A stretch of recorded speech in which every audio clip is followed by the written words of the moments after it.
Merci beaucoup pour cette présentation passionnée et passionnante. Passionnée quand même, on peut dire. Donc effectivement, je vais un peu monopoliser la parole.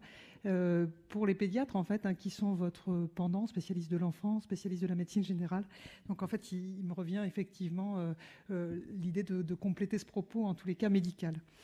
Voilà, effectivement, comme c'était marqué, mais je pense que ça a disparu, vous l'avez vu en début de présentation, nous avons créé avec quelques collègues qui sont ici présents et vraiment que je remercie très chaleureusement parce qu'ils ont vraiment été la cheville ouvrière de cette affaire-là, et aussi Michel Rousset, hein, qui est membre d'honneur de cette société.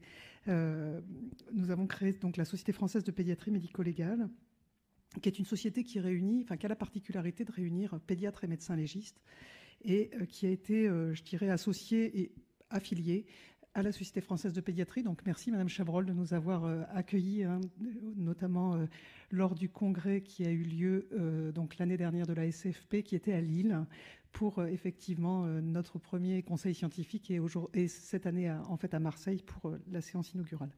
Donc on a vraiment le souhait, nous pédiatres, médecins légistes, de cette complémentarité.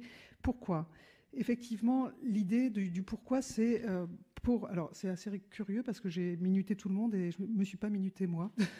Donc il faut que quelqu'un m'arrête. Je compte sur vous. Donc effectivement, pourquoi ? Pour dépassionner le débat, hein. C'est-à-dire que pour rendre ce débat nettement plus professionnel sur le champ de la profession et non pas sur le champ effectivement de l'émotion, qui laisserait penser qu'effectivement on serait capable au doigt mouillé de voir si oui ou non un enfant serait maltraité. Et pour ça, je pense que le syndrome du bébé secoué et les travaux qui ont été faits ont été extrêmement importants.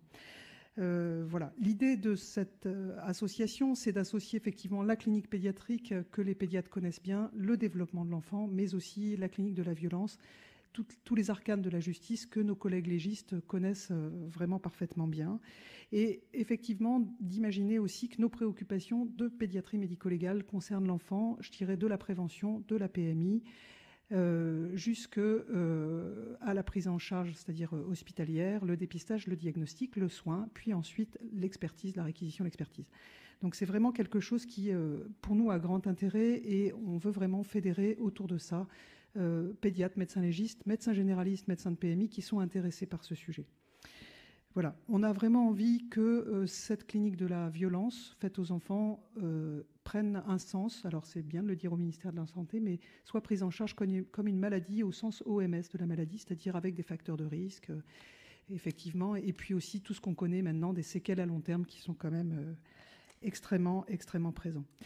Voilà, donc qu'est-ce que je peux dire sur ma part hospitalière finalement, part hospitalière rennaise dans la prise en charge médicale des enfants maltraités, bien évidemment, et la part aussi de médecine légale dans le service du docteur Ressalmon. Ce qu'on peut dire, c'est qu'effectivement, il faut qu'on puisse être aidant vis-à-vis de nos collègues de ville. On n'a pas un savoir supérieur, on a un savoir complémentaire avec nos collègues de ville. Simplement la volonté finalement de se dire un truc assez simple: est-ce qu'on imaginerait qu'un médecin généraliste qui suspecterait une leucémie dans son cabinet puisse se dire « je ne vais pas faire le diagnostic, ça me fait trop peur ». Donc ça, la première réponse, c'est plutôt non. Et ensuite, qui puisse se dire à quel spécialiste je vais l'envoyer. Non, finalement, c'est une leucémie, je vais le traiter tout seul ou toute seule, et puis on va voir ce qui se passe.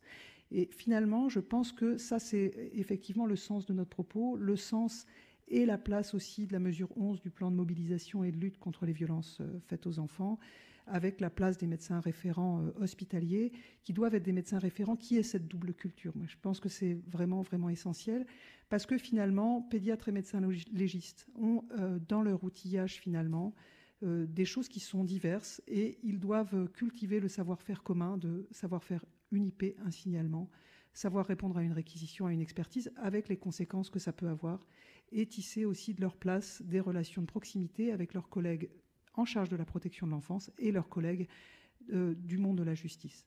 Voilà, c'est un petit peu ça qu'on voulait mettre effectivement en évidence. C'est pour ça qu'effectivement on est ensemble pour faire avancer l'ensemble de ce projet-là. C'est un projet lourd, c'est un projet qui fait naître d'autres projets, et effectivement on phosphore beaucoup ensemble et on a des tas d'idées, mais en tous les cas je pense que c'est un projet qui vaut le coup et qui permettra peut-être l'alignement des astres entre cette professionnalisation et aussi ce qui se passe en fait.